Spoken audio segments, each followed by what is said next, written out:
That night in the pitch-black garage, my button camera was on, and my stepmother's whip unintentionally revealed the money trail she meant to bury forever. I was no longer the girl who sat silently through judgment over the school fund. They thought I would skip dinner, give up, but when that garage door rolled down, the trap sprang open. For them. My name is Hallie Medina. I am 26 years old. I returned to the Stonebridge mansion, the monument of log and glass my father had built, on a Tuesday. I came back to talk about graduate school. That was the official story. The one I had repeated to Elaine over the phone. The one I told myself was the only reason I would ever set foot in that house again. The house always smelled wrong. It wasn't a home. It was a showroom, smelling of industrial pine cleaner, lemon oil, and the cold, mineral scent of the granite countertops. The air in Stonebridge is different from the city. It's thin and sharp, slicing into your lungs with an aggressive purity. I parked my old pickup, its engine ticking and groaning, next to Griffin's silent, shark gray electric SUV. It was a monstrously expensive vehicle, a silent accusation against my sputtering arrival. I was here, hat in hand, to ask for what was rightfully mine. They were waiting for me at the dinner table, not to eat, just to wait. The massive dining room was overlit. The chandelier my father had loved now seemed blinding, its crystals throwing cold specks of light across the polished wood. Elaine Price, my stepmother, sat at the head of the table. Her platinum blonde hair was pulled back into a severe knot, a style so tight it seemed to stretch the skin over her cheekbones. A smile that never touched her eyes flickered. "Hallie, you're late." I didn't apologize. Elaine, Griffin, Brielle, we needed to discuss the tuition for the fall. Elaine tapped a long, blood-red fingernail against her water glass. The click, click, click was the only sound in the room, sharp and impatient. It was a new habit, one designed to grate. In the grand hall, the antique grandfather clock chimed the half-hour, its heavy gongs punctuating the silence. "We did discuss it, darling," she said. Her voice was a smooth, cold liquid. "We discussed your ambitions, and as the executor of the trust, I have reviewed the portfolio." She paused. This was her stage, and she was a master of the dramatic pause, forcing the audience to lean in, to beg for the next line. "And?" I asked, refusing to sit. I stood by the door, my jacket still on. "And," she sighed, a perfect, theatrical breath of regret. "The market has been terribly volatile, extremely, those wonderful tech stocks your father and I believed in, well," she spread her hands, palms up, a gesture of helpless resignation. "They simply evaporated." My stomach turned to ice. Evaporated? What does that mean, evaporated? "It means," she said, leaning forward. The cold light caught the cluster of diamonds on her ring, making them flash. "That the fund is effectively gone. There is just enough left for perhaps one semester, maybe two, if you choose a state school, a community college, even, I hear they are very practical." To her left, Griffin, her son, coughed a laugh into his fist. At 24, he was a soft, fleshy echo of his father, wearing entitlement like an expensive cologne. To her right, Brielle, her daughter, 22, was intensely studying her own flawless reflection in the back of a silver spoon. They were her honor guard, her smirking sentinels. Brielle met my gaze for a fraction of a second, her eyes flat and bored, before returning to the spoon. The blood rushed from my head, leaving my skin cold. One semester? That fund was meant to cover 4 years of postgraduate study. It was nearly $900,000. "It was $900,000, Elaine corrected me, her voice losing its sympathetic edge and hardening. "Money doesn't just sit, Hallie. It works. It must be put to work. Sometimes, investments fail. Your father understood the risks." "I want to see the statements," I said. The words were flat and heavy. Elaine's smile vanished completely. The air in the room, already cool, became frigid. "You are questioning my management? After everything I have done to keep this family afloat?" I am asking to see the accounting for my own education fund. The trust requires you to provide them. I have a right." "You have a right to what I give you," she hissed, her voice dropping to a whisper that was louder than a shout. "By all means. Hallie, get your lawyers, but I assure you, by the time they are done billing you for their discovery and their motions, they will have eaten every last dollar of that one semester that's left. You will walk away with nothing but their invoices." Griffin laughed outright this time. "Checkmate, stepsis." I stared at him, at his soft hands that had never worked a day, at his smug, self-satisfied face. "I am not your sister." I turned and walked away. My footsteps on the polished hardwood were too loud. "You can skip dinner if you're gonna sulk," she called after me. It was my father's line, the line he always used when I was 12, missing my mother so much I couldn't speak. He'd used it when he just wanted the sadness to go away, when my grief was inconvenient. Hearing it from her mouth, in this house, was like swallowing glass. I didn't leave. Not yet. I went downstairs. I don't know why. Maybe I needed to be in the dark. The basement had been converted into a media lounge and a sterile, mirrored gym, but one corner, damp and smelling of concrete, was still relegated to storage. My mother's storage. I smelled the paint before I saw it, the sharp chemical aerosol tang, layered over the familiar scent of old wood and rosin. It was leaning against a stack of empty wine crates, my mother's cello, the one she'd brought from Italy, the one she'd played in the State Symphony, the one I learned to play on. My small hands fumbling over her gentle guidance. The wood had been a deep, warm cherry, vibrating with life. It was now coated in a thick, dripping, obscene layer of neon green spray paint. I reached out a trembling hand and touched the C-string. It was stiff, caked in the sticky paint. The bridge was cracked. The force of the cheap paint nozzle, perhaps, or just careless handling. It wasn't just stored, it was desecrated. I looked around. A yoga mat was rolled out nearby. A ring light was pointed at the wall. Brielle. This was her aesthetic, a backdrop for her vacant, narcissistic social media videos. They hadn't just stolen my future. They were actively, gleefully erasing my past. Something inside me didn't break. It crystallized. It froze solid, hardening into something dense and heavy and sharp. I walked back up the stairs, past the kitchen where I could hear them laughing about something. A show, a trip. I walked out the front door, into the cold evening air. I didn't get in my truck, not to leave. I walked down the long, winding driveway, the gravel crunching under my boots. I stopped at the main gate, just outside the sweep of the security cameras, and hid in the deep shadows of the pine trees. I looked at my watch, 8:20 p.m. I was leaving, but I was not leaving with nothing. Elaine didn't lose money. She wasn't volatile. She was a predator. Evaporated wasn't a loss. It was a transfer. I reached into the inner pocket of my jacket, the button camera. It looked like a standard black coat button. I'd bought it for an investigative journalism piece in college. The battery was full. I always kept it charged. I fumbled for a second, my fingers numb, then affixed the lens through the buttonhole of my jacket. I ran the thin wire down to the recorder in my pocket.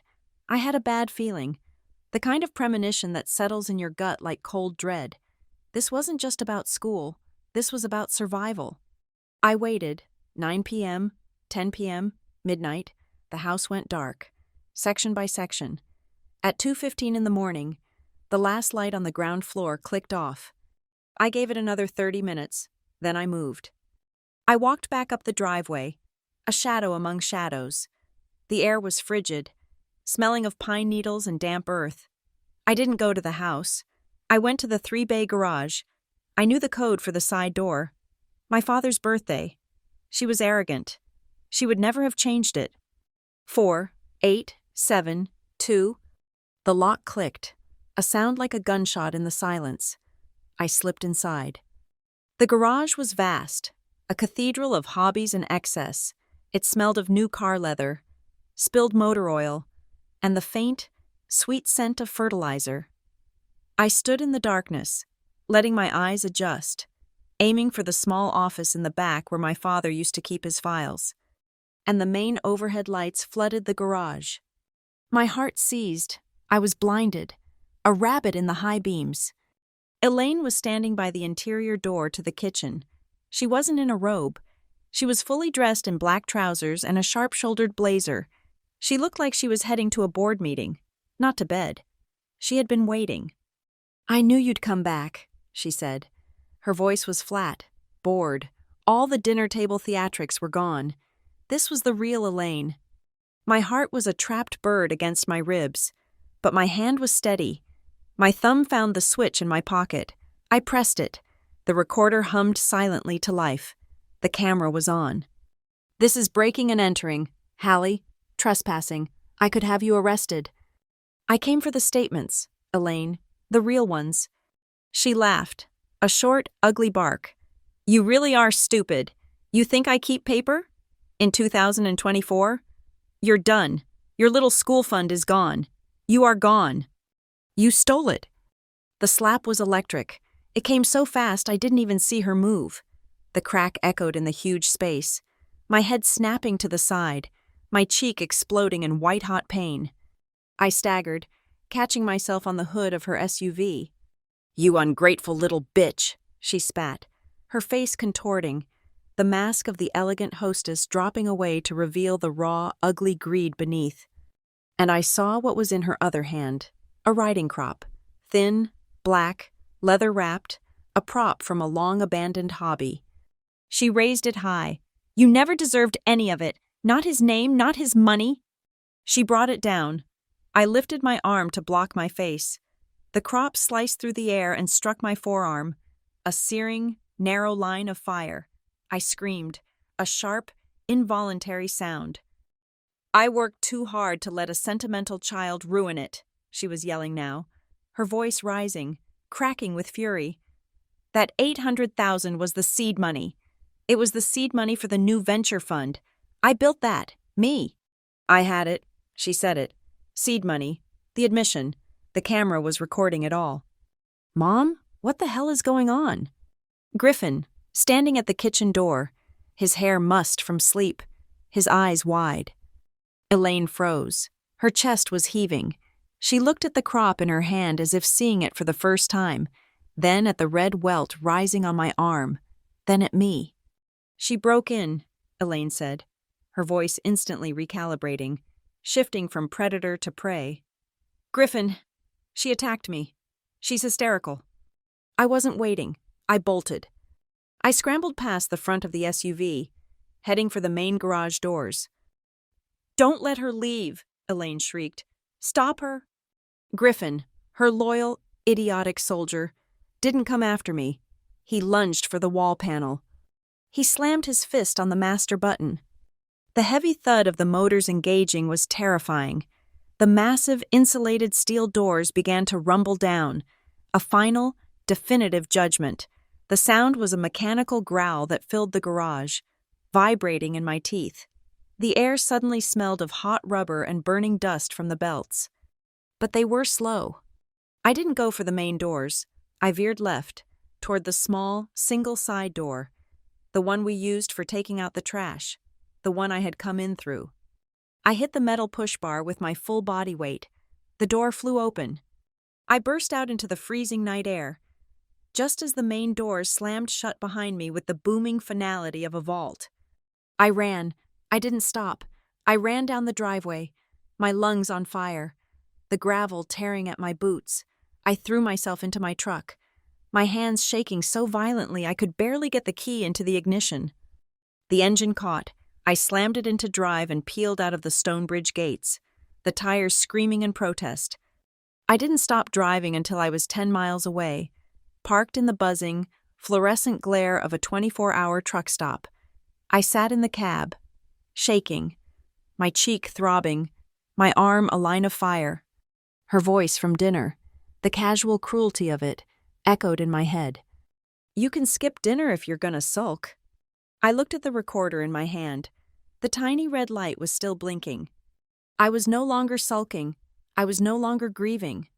I was gathering evidence, the adrenaline didn't just fade, it curdled. It left me shaking so violently that I had to pull off the highway, the tires of my old pickup crunching onto the gravel shoulder of a dark access road. I sat there for an hour, the engine ticking as it cooled, the only sound the high, thin ringing in my ears. The garage scene replayed in my head, the sound of the slap, the sting of the crop, her voice, ugly and raw, admitting it. Seed money. I drove to my apartment, but I didn't go in. I parked across the street, in the shadow of an overgrown hedge. I watched my own front door for 20 minutes. Nothing, but I knew she was thinking. I knew she was already spinning the narrative. She attacked me. She broke in. I couldn't go home. That life was over. I checked my bank account. $312. My rent, $800, was due in 3 days. I was homeless. The truck was my father's old workhorse, the one he kept for sentimental reasons after the money came. It smelled of sawdust, old vinyl, and a faint trace of his cologne. It was all I had left of him. It was now my house. That first night, I slept in the parking lot of a 24-hour supermarket. The seat reclined as far as it would go. Every passing headlight, every slamming car door, jolted me awake. The welt on my arm throbbed in time with my pulse. My new life required a new infrastructure.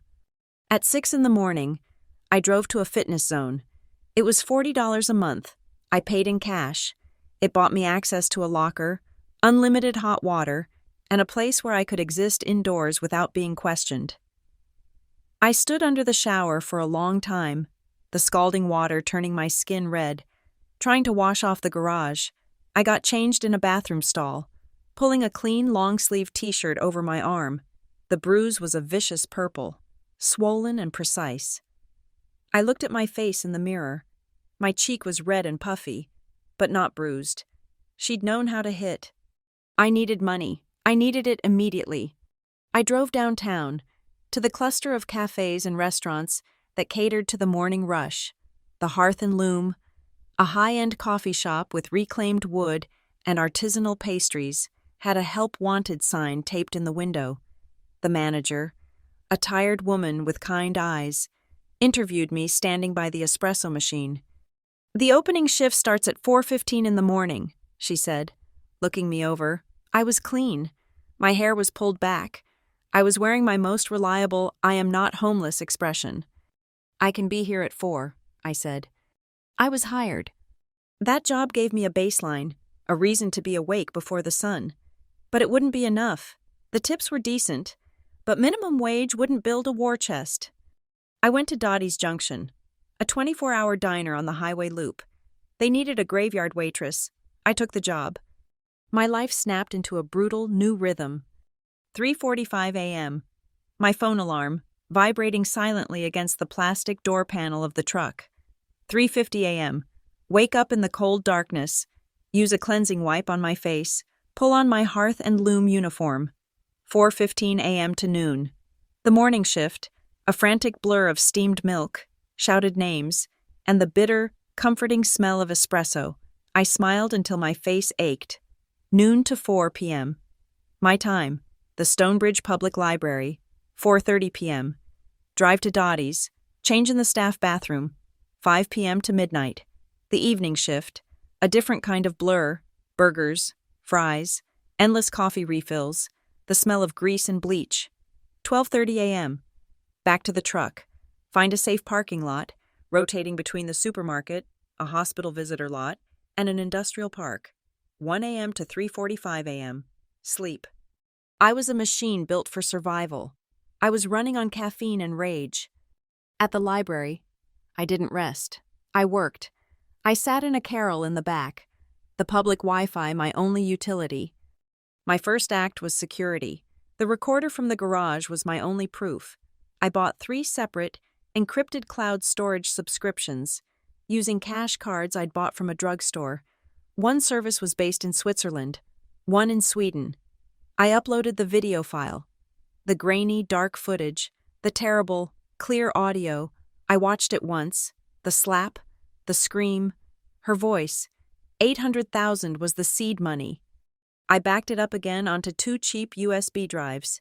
I put one in my locker at the gym, buried in a sock. The other, I mailed to my friend Liv Monroe. I had to call Liv. It was the hardest part. I drove to a park and used my personal phone, which I kept turned off and hidden under the driver's seat. "Hey, Liv." "Hallie, where have you been? I tried calling." "Hey, listen, I have a really weird, huge favor." I forced my voice to sound annoyed, not terrified. "My building has a massive toxic mold outbreak. It's a disaster. They're moving everyone out, and I'm probably going to be in a hotel for a while. It's a legal mess. Can I use your address for some mail? Just for a few weeks, until I get a permanent spot." The lie felt slick and ugly, but it was a necessary armor. I couldn't drag her into this, not until I knew what this was. "Oh my God, Hallie, that's awful. Of course, are you okay? Do you need a place to stay?" No. The insurance is covering the hotel." I lied. "I'm fine, just furious. Thank you. You're a lifesaver." I hung up, my hands shaking. I was completely, utterly alone. Back at the library, I took out a fresh legal pad. I bought it at the drugstore, along with a pack of black pens. I drew a map. In the center, I wrote, Elaine, branching off her, Griffin, Muscle, and Brielle. Propaganda. Branching off her again, a big, angry circle, the trust, $850,000 plus, and the destination she'd confessed to, North Star Venture Lab. Elaine wasn't stupid enough to move the money directly. There had to be a bridge, a series of buffers. I drew 3 empty boxes between the trust and North Star. LLC 1, LLC 2, LLC 3. My job was to find their names, to follow the money from my education fund into her seed money account. The video was my leverage, but it wasn't my case. My next purchase was from a gas station, a burner phone, $99. I paid in cash. This phone would never be connected to my name. It would never touch the library Wi-Fi. It was for listening. It was for recording. My old life was gone. But I was separating my new life into 2 parts, the public-facing barista and the private investigator. I hid the bruise on my arm under long sleeves. When anyone at Dottie's asked about my cheek in those first few days, I said I'd walked into a cabinet door, a clumsy, plausible lie. I felt the rage bubbling, always just beneath the surface, the humiliation, the desire to drive back there, to throw a rock through that plate glass window, to scream at her. But I wouldn't. I turned to the back page of my new legal pad. I wrote, Rules of Engagement. Then I crossed it out. Too aggressive. I wrote, The not-to-do list. 1. Do not file a lawsuit.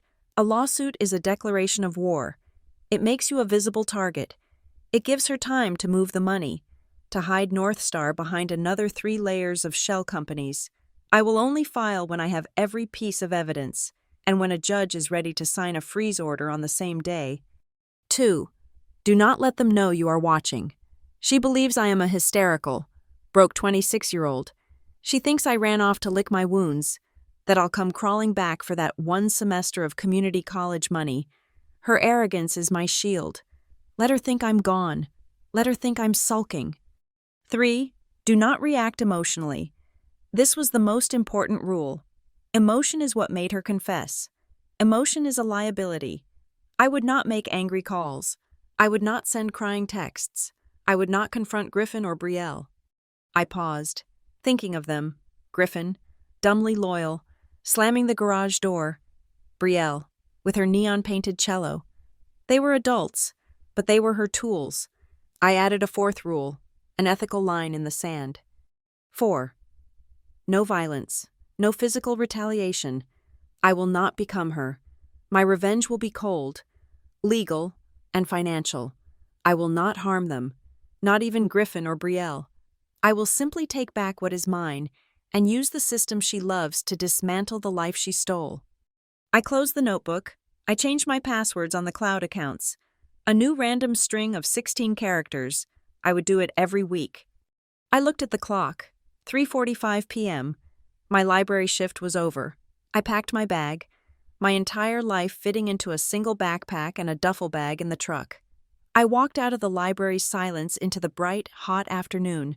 My feet ached. The cheap leather bracelet I'd bought to cover the bruise at Dottie's was chafing my skin. I was tired. I was hungry. But I was no longer in a free fall. I had just pulled the ripcord. For 3 weeks, I was a ghost. I lived in the spaces between. The cab of my truck became my bedroom. The driver's seat my office. The gym was my shower. The diner and the cafe were my income. Fueling me with caffeine and cheap calories. I lost 12 pounds. The bones in my face felt sharper. My eyes looked hollow, but they also looked harder.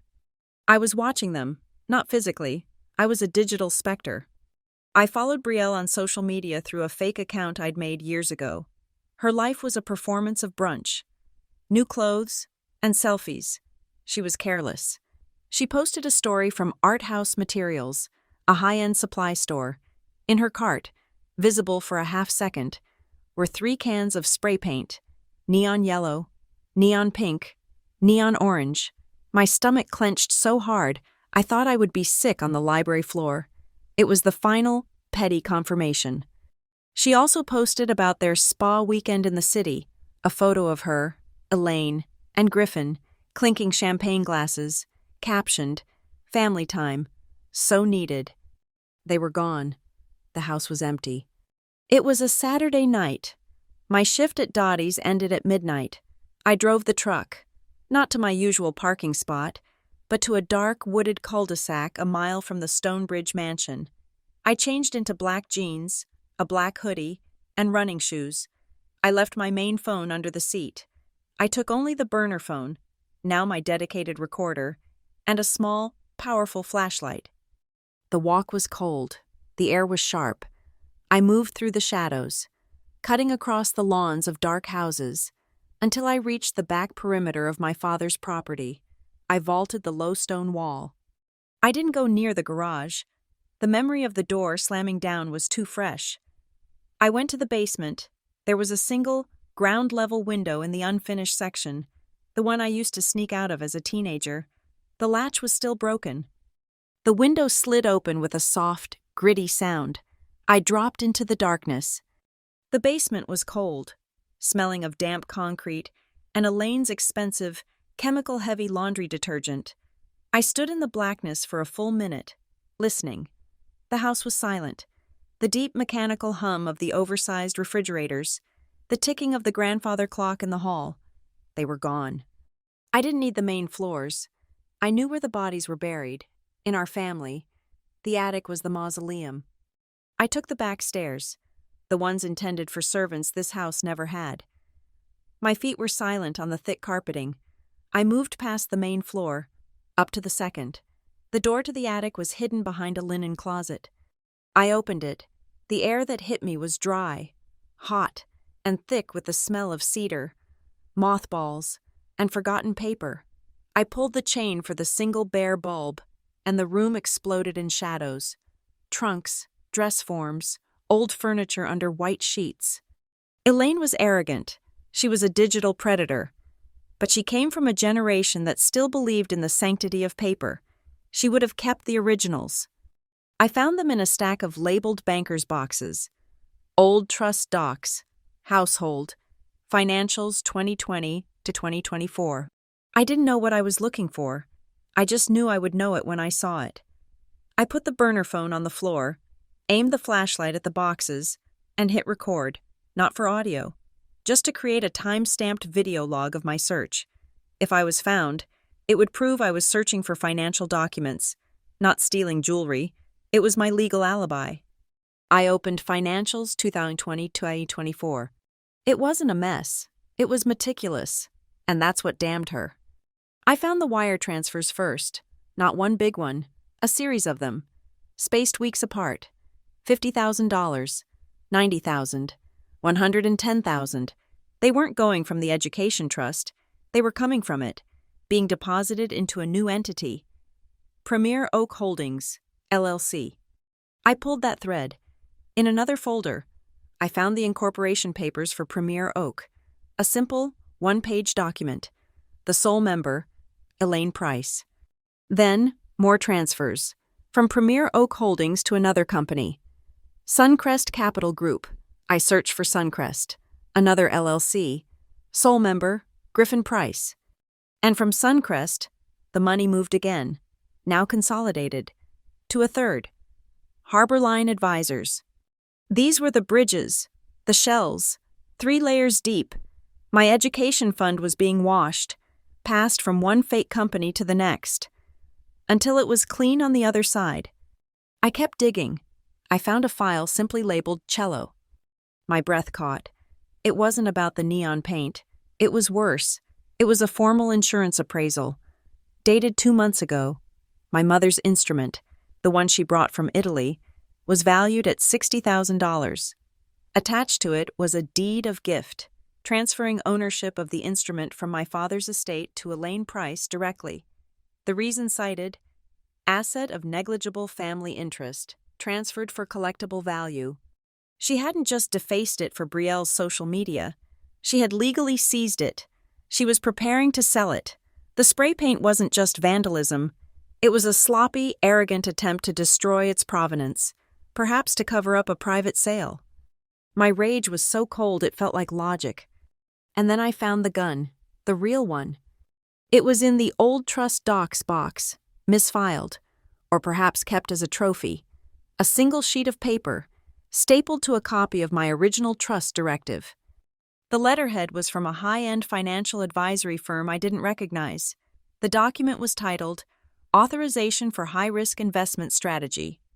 It was a directive, supposedly from me, giving Elaine Price, my trustee, full and absolute discretion to liquidate the conservative bond and equity portfolio and reinvest the entire sum, $850,000, into alternative assets, including but not limited to venture capital and private equity placements.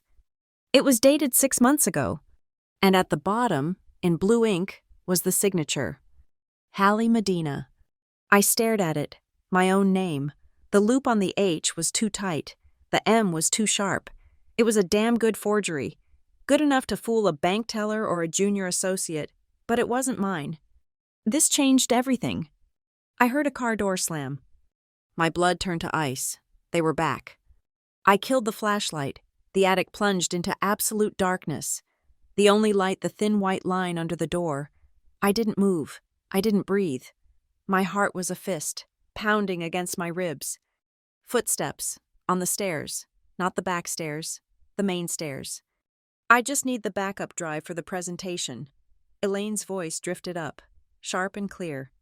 It's in the office. This weekend was good, Mom, Griffin's voice, muffled. You needed it. It's not a weekend, Griffin. It's an investment, she snapped. Those people control the next round of funding. North Star has to look solid. They were in the hallway below me. I was trapped. What if she does come back? Griffin asked. Hallie, what if she gets a lawyer? The footsteps stopped, right outside the linen closet, right outside the attic door. Let her. Elaine's voice was low, and it was full of pure, distilled confidence. It was the voice I'd heard in the garage. She's working at a diner. She has $300 in her account. I checked. A lawyer wants a $10,000 retainer. She can't afford to sue me for bad investments. But it wasn't a bad investment, Griffin said, his voice a stupid, proud whisper. That, Elaine said, and I could hear the smile in her voice, is the point. The crypto story is the perfect cover. The whole tech market is in a dive. Everyone is losing money. We just lost it into the right pocket. A harsh laugh. $700,000. Seed money for North Star Venture Lab. By the time she figures that out, it'll be too late. The money will be locked into the fund. And besides, she authorized the risk. She meant the forgery. Now stop talking. Go to bed. I have calls in the morning. I heard her walk into the office, and Griffin's heavy footsteps moved down the hall. I stayed in the dark for an incalculable amount of time.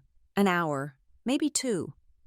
I waited until the house was utterly silent again. I photographed the forgery. I photographed every wire transfer, every LLC document, the insurance policy for the cello. I used the burner phone, the flash bright and sharp in the darkness. I didn't care about the noise anymore. I left the way I came, out the window, into the wet grass. I didn't run until I was off the property. I spent the rest of the night in the truck, not sleeping, just driving. At 6 a.m., I was back at the library, waiting for it to open, the burner phone clutched in my hand. I sat at the public computer. I started typing. Premier Oak Holdings, Suncrest Capital Group, Harborline Advisors. They were exactly what I thought. Shell companies, registered at a mail drop. Then, North Star Venture Lab. The website was slick, all white space and cool blues. It was full of buzzwords. Disrupting. Synergy. Female-led financial solutions. And there, on the Our Team page, was a photo of Elaine. It was airbrushed so heavily, she looked like a wax figure. Elaine Price, founding partner and chief strategist, with over 20 years of experience in high-yield asset management. 20 years. She'd been my father's interior decorator. I found the link. Download our investor deck. It was a 40-page PDF. I scrolled past the charts. I found the page. Investment tiers. Minimum seed capital. $500,000. Preferred partner. Buy-in. $750,000. The number. She hadn't said $800,000. She'd said $700,000. She'd skimmed $150,000 right off the top, probably into her personal accounts, before the seed money even got to North Star. I closed the browser.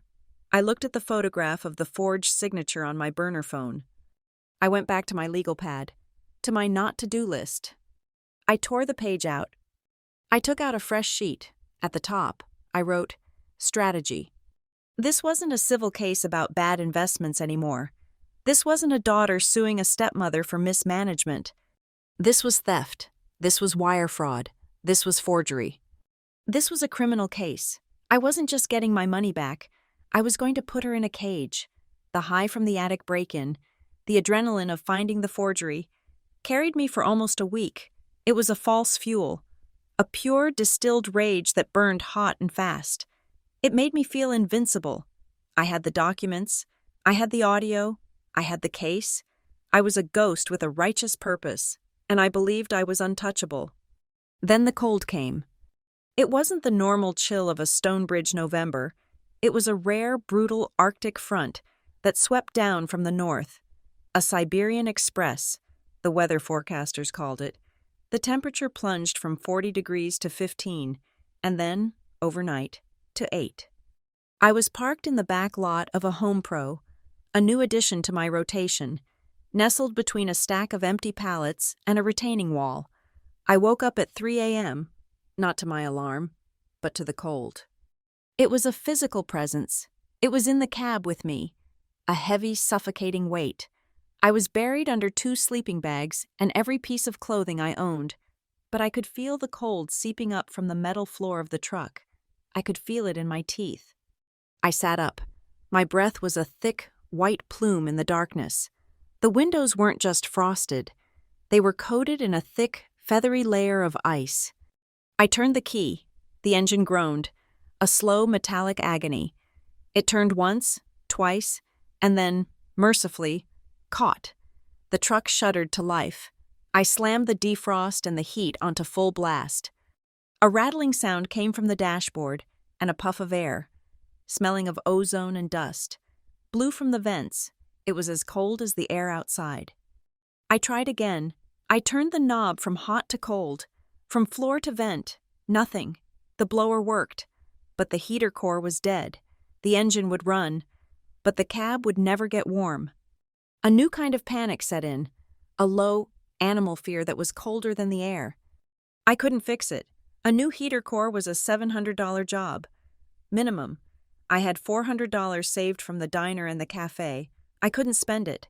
That was my war chest. I had to work. I drove to the hearth and loom, the truck cab and icebox. I ran the shift shaking. My hands so cold I fumbled the portafilter, spilling grounds across the counter. Medina, you good? My manager asked. You look pale. Fine, I chattered, my teeth clicking. Just cold. The truck's heater is fussy. I spent my midday break at the library, but I couldn't concentrate. I sat in the reading room, the heat blasting, and I was still shivering. A deep chill had settled into my bones, something that radiators couldn't touch. By the time I got to Dottie's Junction, I was moving in slow motion. The heat of the kitchen, the steam from the grill, felt good for about 30 minutes. Then it just made me feel dizzy. The sweat on my skin was cold.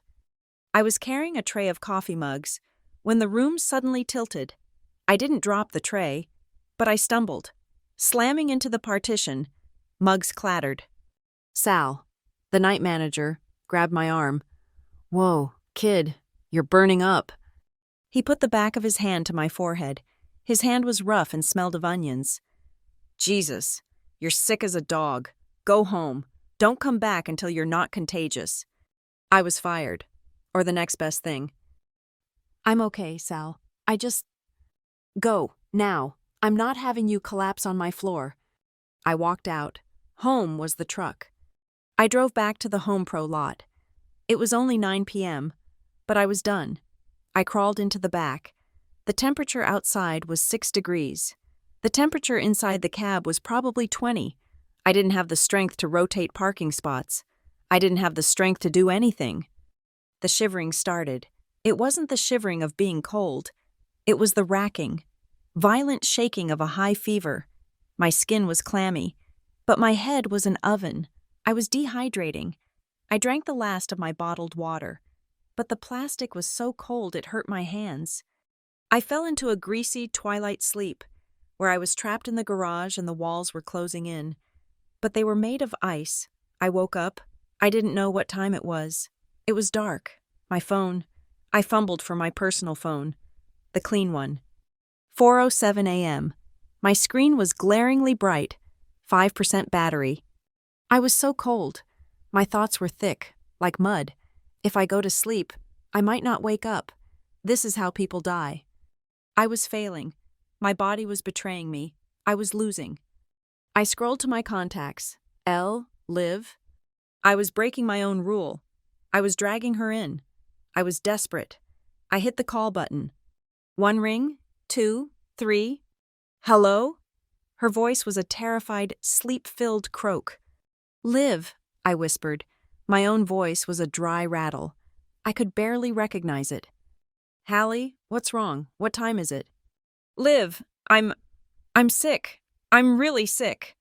The words came out, and they broke something in me. The admission. "What's wrong? Where are you? Are you at the Mold Hotel?" "No," I coughed. "There's no mold. There's no hotel. I'm in my truck. My heater's broken. Liv, I'm so cold." The silence on the other end was absolute. She was processing it. The lies. The desperation. "Where are you, Hallie? Tell me exactly where you are." "Home Pro. The one on Route 7. The back lot. I'm parked by the wall." "I'm coming," she said. Her voice was wide awake now, sharp and focused. "I'm coming right now. Stay on the phone." "My battery," I whispered. "It's—" The screen went black. The only light was the buzzing, sickly orange glow of the parking lot lamps. I closed my eyes. I had done the one thing I could. I had asked for help. I don't know how long it was. 10 minutes? 20? I was drifting again, back into the ice garage. Then, headlights. They flooded the cab, blinding me. A car door slammed. Someone was pounding on the glass of the passenger window. "Hallie, unlock it." Liv. She was in a giant parka, pajama bottoms, and snow boots. Her face was a pale mask of fear. I fumbled for the lock. My fingers were stupid, numb. I finally found the switch. She wrenched the door open. The cab was a wreck. My life was strewn across the seats. Empty coffee cups, laundry in a plastic bag, my legal pad, the one that held all my evidence. She didn't look at any of it. She just looked at me. "Oh, Hal," she breathed. It wasn't pity. It was fury. She didn't ask questions. She grabbed my arm. "Can you walk?" "I think so." I couldn't. The second my feet hit the frozen pavement, my legs buckled. She caught me, grabbing me around the waist. Her small frame surprisingly strong. She half carried, half dragged me across the 20 feet of asphalt to her idling Honda. The second she opened the car door, a wave of hot air hit me. It felt like needles, like acid. I cried out. I know. It's okay, she said, bundling me into the passenger seat. She ran back, grabbed my backpack and the legal pad, threw them in the back, and slammed the door. She didn't bother with the rest. She drove fast. The heat was suffocating. I started to shake again, this time with the shock of the warmth. Her apartment was small. On the third floor of a walk-up, it was messy, cluttered with books and half-finished art projects. It smelled like coffee and turpentine. It was the most beautiful place I had ever seen. She didn't talk. She worked. She stripped my damp, filthy clothes off me, handed me an old, soft pair of sweatpants and a t-shirt. She pushed me onto the sofa, piled every blanket and comforter she owned on top of me. She handed me a bottle of water with an electrolyte tablet fizzing in it. Drink all of it. I drank. I shivered. I slept. I woke up 2 days later. The fever was gone. I was just weak, my skin feeling thin and sore. The apartment was quiet, smelling of chicken soup. Liv was sitting in the armchair across from me, reading a book, a cup of tea steaming next to her. She looked up. You're back. How long? 2 days. The clinic said you had severe exposure and exhaustion, but no pneumonia. You got lucky. I sat up. The blankets fell away. I was in a home. Liv, I started. The mold story was pretty good, she said, not looking up from her book. Creative, a solid 7 out of 10. I waited. She closed the book, her finger marking the page. You want to tell me what's really going on, Hallie? You want to tell me why my best friend, the smartest person I know, has been living in a 20-year-old truck and almost froze to death in a Home Pro parking lot? I told her. I told her everything. The dinner, the evaporated fund, the cold, casual cruelty, my mother's cello, covered in neon paint, the garage, the slap, the riding crop, the words seed money. I told her about the burner phone, the attic, the LLCs, Premier Oak, Suncrest, Harbor Line, the wire transfers, siphoning my life away. I told her about the insurance policy, and finally, I told her about the forgery, the fake signature. I talked for an hour, the words pouring out of me, the whole ugly, complicated story. She just listened. Her expression didn't change. She just watched me, her gaze steady. When I was finished, I was crying, not from sadness, but from the sheer, crushing relief of having said it, of not being the only one who knew. Liv was silent for a full minute. She got up, went to her tiny kitchen, and put a kettle on the stove. She came back, sat down, and looked at me. Okay, she said. Her voice was low and hard. So we're going to destroy her. It wasn't a question. I have conditions, though, she said. Conditions? You're staying here, on this sofa, for as long as it takes. That's not negotiable. But you have rules.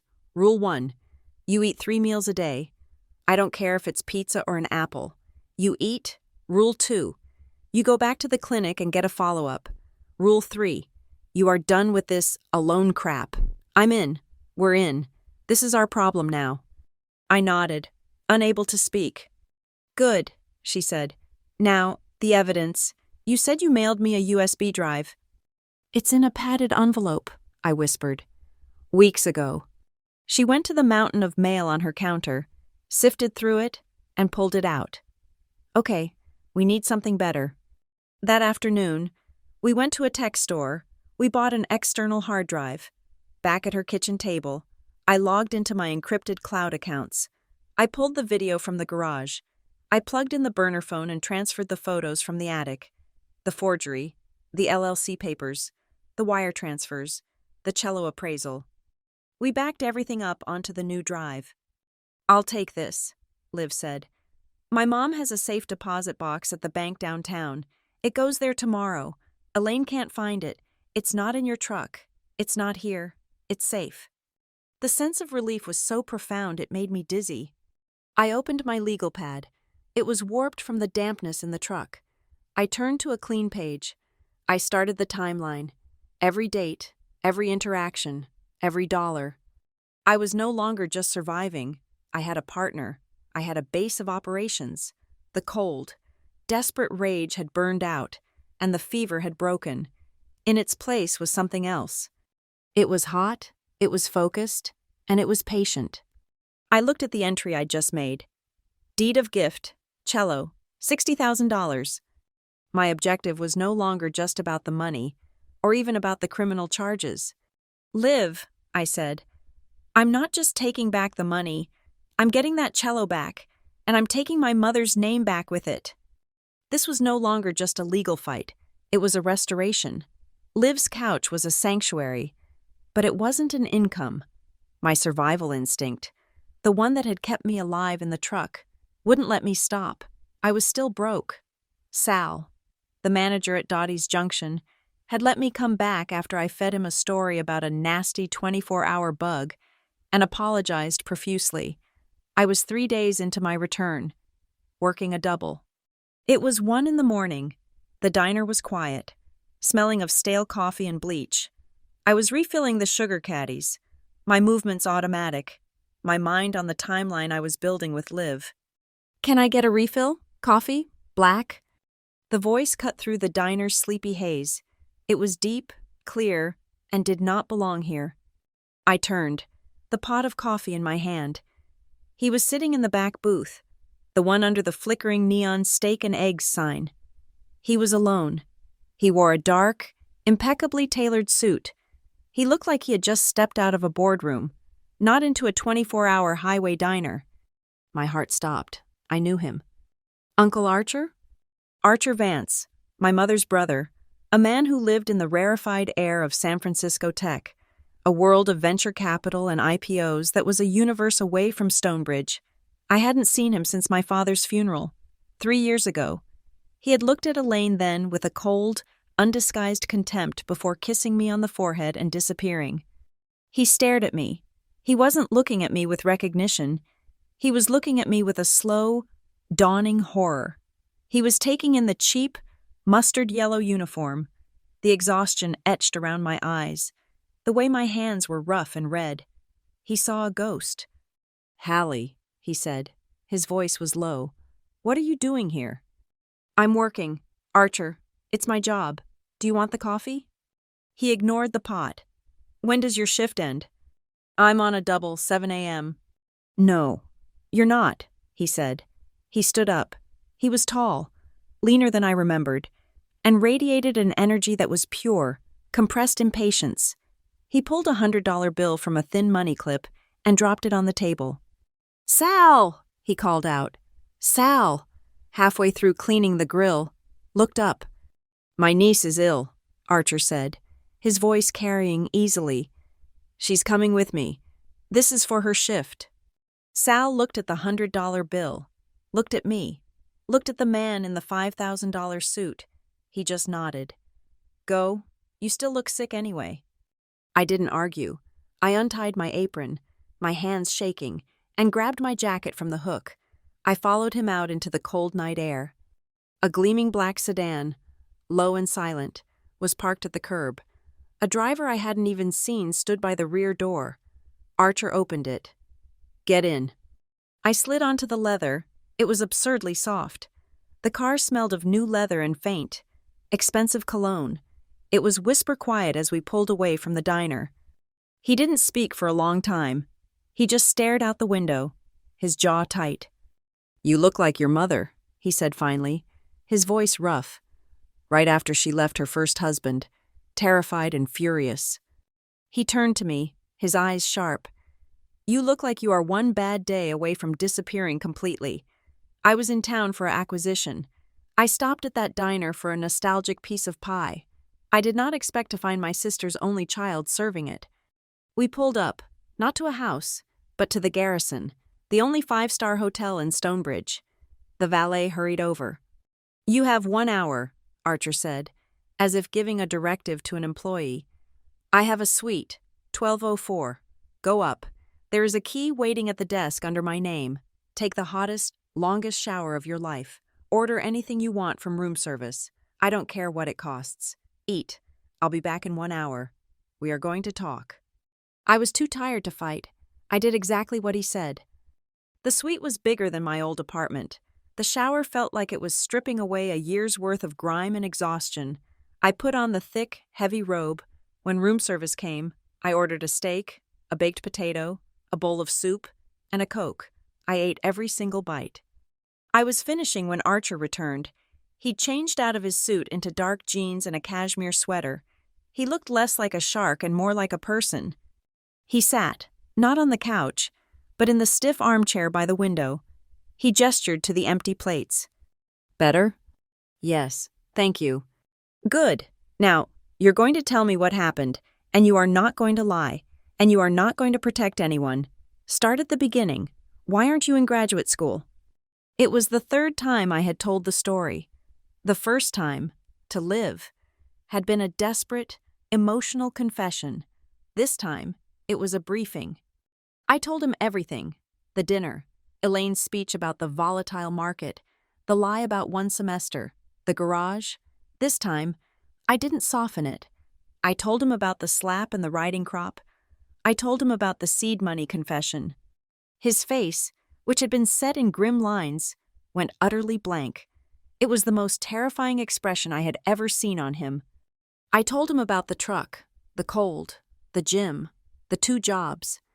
You've been homeless, he stated. It wasn't a question. I'm staying with Liv now. Go on. I told him about the attic, the LLCs, Premier Oak, Suncrest, Harborline, the wire transfers, the North Star Venture Lab website, the investor deck. I told him about the cello, the appraisal, the deed of gift, the neon paint. And then, I told him about the forgery, the faked signature authorizing the high-risk investment. He was silent for a full minute after I finished. He just stared at the skyline of Stonebridge. She didn't just steal your inheritance, Hallie, he said, his voice dangerously quiet. She beat you. She left you for dead. And she forged your name. She tried to erase you. He turned to me. I have one question. What do you want? I had rehearsed this. I had been asking myself this in the cab of the truck for weeks. I want to get every dollar back. I want my mother's cello, and I want her to be held responsible, not just financially. I want her to be held accountable. He nodded, a sharp, decisive movement. Accountable. Good. That's the right word. He took out his phone. He dialed 1 number. Marin, he said. It's Archer Vance. Yes, it has been. I'm in Stonebridge. I have a situation. My niece, my sister, Morgan's daughter, she's been the victim of a coordinated, malicious trust fraud, forgery, embezzlement, assault. I need you. I need the shark, not the lawyer. Are you still the shark? Marin? He listened. A thin, cold smile touched his lips. Excellent. The Garrison. Suite 1204. Be here at 8 a.m. And bring your forensic team. The works. This is not a negotiation. It's a demolition. He hung up. Who is Marin? Marin Walker, Archer said. He stood up and poured himself a glass of water. She's 72 years old. She's been practicing law for 50 of those years. She handled my mother's divorce. She is the most ruthless, thorough, and terrifying human being I have ever met. She doesn't send letters. She files liens. At 8 o'clock on the dot the next morning, they arrived. Marin Walker was a small, elegant woman in a gray Chanel suit. She looked like she should be at a charity luncheon, but her eyes were like ice picks. She was flanked by 2 others, a younger man in a rumpled suit who was already tapping on a laptop, and a woman with an intense, academic aura, who carried a slim briefcase. Archer, Marin said, her voice a dry rasp. Marin, this is my niece, Hallie Medina. This is Marin Walker. This is her forensic accountant, Costa, and her handwriting expert, Dr. M. Daniels. The suite was now a war room. I had retrieved the encrypted hard drive from Liv's apartment. Ms. Medina, Marin said, sitting at the desk. Again, from the top, All of it. I told the story for the fourth time. This time, it was a deposition. Costa's fingers flew across his keyboard. Dr. Daniels just listened. I put the hard drive on the desk. It's all here. The garage video, the attic audio, the photos of the LLC documents, the wire transfers, the cello appraisal, and the forgery. Costa plugged it in. We watched the garage video. When Elaine's voice came through, clear and sharp, 800,000 was the seed money. Marin just said, "My God," a full confession. Costa pulled up the LLC chain. Premier Oak, Suncrest, Harbor Line, he murmured. Classic pass-throughs. Arrogant. Using her son. She's lazy. I can have this entire trail mapped from the trust withdrawal to the North Star buy-in within 24 hours. Doctor, Daniels looked at the high-resolution photo of the forgery. The hesitation on the loop of the H, the inconsistent pressure on the M. It's a trace, and a bad one. I can have a certified affidavit of forgery by end of day. Marin was writing on a yellow legal pad, her pen strokes sharp and angry. This is the battle plan, she said, looking up at me. We do not warn her. We do not send a letter. We give her no time to move the money. We strike. At 9 a.m. tomorrow, I file an emergency ex parte petition with Judge Kellerman, requesting an immediate audit of the trust and a temporary restraining order, freezing all known assets of Elaine Price, Griffin Price, the 3 LLCs, and North Star Venture Lab. Costa will have his report. Dr. Daniels will have her affidavit. The video and audio will be transcribed. She paused. She will fight back, of course. Her only defense is that forgery. She will claim you authorized her to be reckless. I have a counter for that, I said. My voice was clear. I was no longer the girl in the diner. I was Archer Vance's niece. I was Morgan's daughter. I pulled the original trust charter. Paragraph 7. It stipulates all funds must be held in low-risk municipal bonds and index funds. I also have an email chain from 2 years ago, where I explicitly confirmed with Elaine that I wanted the most conservative, lowest-risk allocation possible. I never asked for this. Marin Walker actually smiled. It was a terrifying sight. "Oh, my dear," she said, closing her leather notebook. "This isn't a lawsuit. This is an execution." She stood up, gathering her things. "Go back to your friend's house. Do not contact them. Do not answer any calls. Go to your jobs. Be normal. By tomorrow at noon. Elaine Price will find that she cannot buy a cup of coffee. Then, she will know." The call came 48 hours after Marin had filed the injunction. It was from a man I'd never heard of. A man with a voice like dry paper. He was Elaine's lawyer. They wanted a preliminary settlement discussion. They wanted to meet in person, immediately. Marin's office was on the top floor of the oldest bank building in Stonebridge. The conference room was designed to intimidate. It was a cavern of polished, dark mahogany. The table was a 20-foot mirror of gloss. The chairs were heavy, black leather. The air smelled of old books, floor wax, and money. We were there first, me, Archer, and Marin. We sat on one side of the vast table. I was in a simple black dress I had bought at a consignment shop. My hair pulled back. Archer was in a dark gray suit, his face a mask of bored impatience. Marin was at the head, in her gray suit, a single, thick, black-strapped briefcase on the table in front of her. She was perfectly still.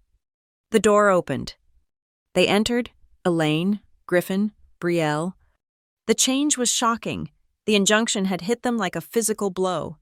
Elaine's platinum hair was not perfectly coiffed. It looked brittle. Her face, without the mask of supreme confidence, looked gaunt, her eyes wide and hunted. Griffin was a mess, his shirt rumpled, his face puffy and red. Brielle was last, hiding behind her phone, her eyes swollen from crying. They were followed by their lawyer. He was exactly as I'd imagined, a man in an ill-fitting, light gray suit, carrying an oversized briefcase. He looked harried. He looked cheap. He was the kind of lawyer you hired when your main accounts were frozen. They sat. The silence in the room was so heavy it was physical. It pressed on my eardrums.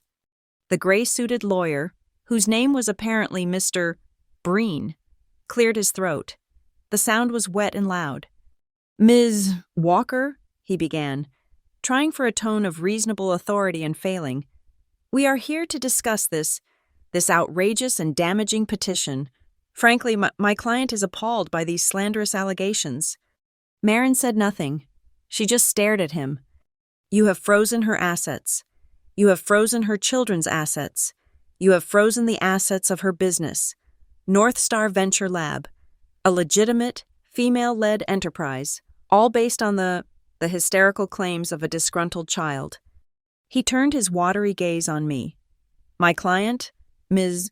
Price, has been a model of maternal generosity. She has bent over backward to accommodate Ms. Medina, who, we have on good authority, has been suffering from severe emotional instability." Elaine was finding her footing. She nodded, dabbing at a dry eye with a tissue. "I've been so worried about her. She's been erratic, unstable." "We believe," Breen continued, "that Ms. Medina is acting out of malice, and we are fully prepared to file a countersuit for defamation, slander, and tortious interference that will, frankly, run into the millions. Griffin, perking up, nodded. "She's lying. She's been lying about us." The room was quiet again. Marin let the threat hang in the air. Let it spin and die. "Are you finished?" Marin asked. Breen, flustered, said, "We are prepared to offer a small, nuisance value settlement, perhaps the one semester of tuition Ms. Medina feels she is owed, in exchange for a full and immediate retraction of all claims and a binding non-disclosure agreement." Marin looked at me. I looked at Archer. Archer was studying a painting of a boat on the wall. Then Marin turned back to Breen. "No." "I beg your pardon?" "No, we are not interested in your offer, and you will not be filing a countersuit." Elaine started to speak.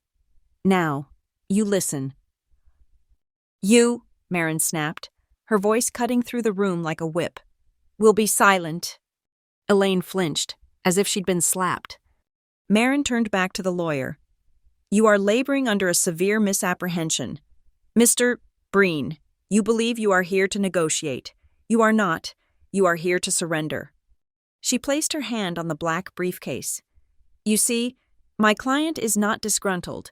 She is meticulous. And your client is not a victim. She is a criminal." "That is a baseless, slanderous," Breen sputtered. "Elaine," Marin said, her voice dropping, and she spoke directly to Elaine now, ignoring her lawyer completely. "You've built your defense on a single, flimsy lie. You told your lawyer that Hallie begged you to put her money into high-risk ventures, that she was greedy, impatient, wanted to accelerate the fund." Elaine nodded, her confidence returning. "She did. She pestered me about it. She said bonds were too slow. I have emails." "You do not have emails," Marin said, "because my client has emails, dated 2 years ago, explicitly instructing you to maintain the lowest risk allocation possible. I have them, but they're not even the point." Marin clicked the 2 brass latches on her briefcase.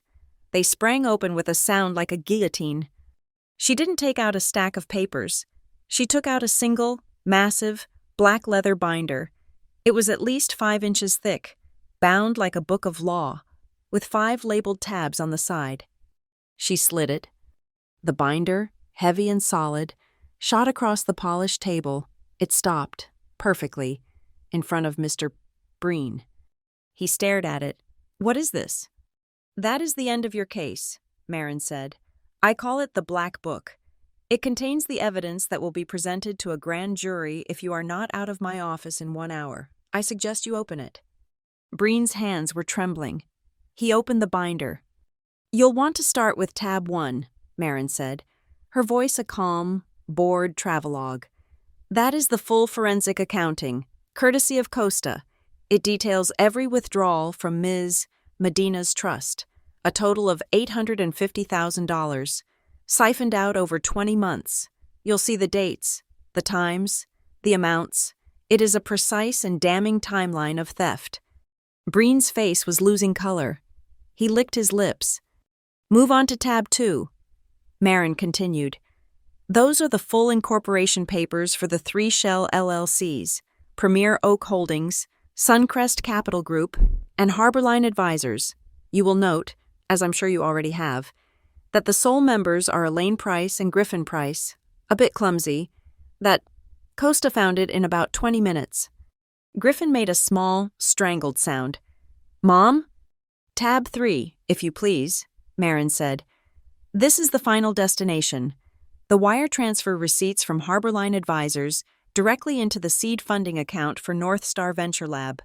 The numbers, you'll see, are a perfect match for the investor deck, minus the $100,000 your client appears to have skimmed for personal expenses before the buy-in. Fraud within a fraud. It's quite elegant, in a vulgar sort of way. Elaine was shrinking. She was staring at the book as if it were a snake. Now, Mr. Breen, we come to the interesting part. Tab 4. Marin leaned forward. This is where your defense evaporates. That is a certified transcript of 2 separate audio recordings. The first, from the attic of the house, features your client admitting, quote, $700,000, seed money for North Star. Crypto is the perfect cover. She authorized the risk. The second, from the garage, features your client screaming at mine. Quote, $800,000 was the seed money. It is a full confession, twice. Breen's mouth opened and closed. No sound came out. But wait, Marin said, holding up a hand. There is more, because you see, your client's only remaining defense is that word, authorized, which brings us to tab 5. Elaine looked up, her eyes wide with animal panic. Tab 5, Marin said, is a sworn, certified, and notarized affidavit from Dr. M. Daniels, one of the foremost handwriting experts in the state. It confirms, with 100% scientific certainty, that the signature on the high-risk authorization document is a forgery, a clumsy one, at that. He calls it a deliberate and unskilled trace. There was a sound, a low, keening wail. It was Brielle. She had finally put her phone down. Mr. Breen, his face the color of his suit, slammed the book shut. This is inadmissible, he hissed. This was obtained illegally. You broke in. You bugged her. This is fruit of the poisonous tree. Was it? Marin asked, tilting her head. Was she bugged? Or did my client, in fear for her life, simply record the assault her stepmother was committing against her? An assault, I might add, that is also clearly audible on the garage tape. The attic audio? A happy accident. Really. As for the documents, my client is a named beneficiary of the trust. She has a legal right to inspect all documents pertaining to it. Your client refused. My client retrieved them. Marin smiled. You can argue that in court. Mr. Breen, you can, and you will lose. And while you are losing, the district attorney will be sharpening his knives. Breen's bravado was gone. He looked at Elaine with open contempt. He leaned in and whispered, his voice a frantic rasp that carried across the silent room. You didn't tell me about audio. You didn't tell me about the forgery. They have you. Do you understand me? They have you dead. We are not going to trial. Do not let this go to the DA. Settle. Settle it now. Elaine was shaking, her whole body. Breen turned back to Marin. What do you want? Marin slid a single sheet of paper across the table. It was a civil settlement agreement. This is not a negotiation, Marin said. This is a list of terms. You will sign it before you leave. Breen read them. His eyes widened. This is punitive. It is restorative, Marin corrected. 1. Full and immediate restitution of the principal amount stolen, $850,000. 2. An additional $500,000 in punitive damages for emotional distress, assault, and the bad faith breach of your fiduciary duty. 3. The immediate return of all personal effects belonging to Hallie's mother. Morgan Vance. A full inventory is attached, And yes, that includes the cello. 4. Your client will pay, in full, for the restoration of said cello, by a master luthier of my client's choosing. It will not be cheap. We can't, Elaine whispered. All my accounts are frozen. Sign the agreement, Marin said, and the civil injunction is modified to allow a one-time transfer from your accounts to my client's trust. Sign it. Elaine looked at Breen. He just nodded, defeated. Sign it, Elaine. Elaine's hand was shaking so badly she could barely hold the pen. She scribbled her name. Griffin signed as well, as a party to the LLCs. Elaine looked up at Marin, a pathetic, pleading look in her eyes. It's done. So, this is over. The criminal part. It's over. She thought she had bought her way out. She thought this was the end. I watched her. I watched the woman who had hit me, who had stolen from me, who had defaced my mother's memory. She had just signed away her entire future, and she was smiling, a small, relieved smile. Marin Walker began to pack her briefcase. She clicked the latches shut. She stood up. She looked down at Elaine Price. My client, Marin said, her voice calm and even, has agreed not to press criminal charges. That is part of this civil agreement. Elaine closed her eyes in relief. The state, however, Marin continued, is under no such obligation. My client is a material witness, not the prosecutor. A copy of the Black Book, including the evidence of forgery, wire fraud, and grand larceny, was delivered to the Stonebridge District Attorney's Office yesterday morning. They found it very, very compelling. A grand jury is being convened next week. Elaine's face collapsed. The sound she made was not human. You're done, Ms. Price, Marin said, picking up her briefcase. Mr. Breen, my office will validate the transfer. Good day. She turned, and we walked out, leaving them in the dark. Polished room with the consequences of their actions. The transfer was not a single, satisfying thud. It was a quiet, bureaucratic process. Over 3 court-mandated business days, the settlement agreement was executed. The injunctions were modified, the holds were lifted, and the money began to move.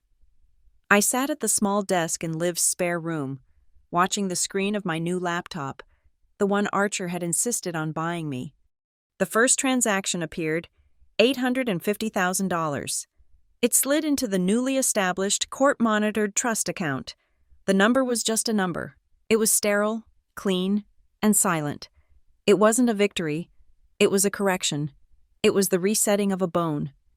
The next day, the second transfer, $500,000. The punitive damages. This money felt different. It wasn't mine. It was a fine. It was the price of assault, forgery, and hubris. It felt heavy. It was the ballast that would ensure my life would never again be so easily capsized. Archer wanted to meet, not in a hotel suite, but in a quiet, boring office with a fiduciary, a woman named Mrs. Gable, who wore sensible shoes and spoke in percentages. We are not going to be clever, Hallie, Archer said, before she even began. We are not beating the market. We are building a fortress. Mrs.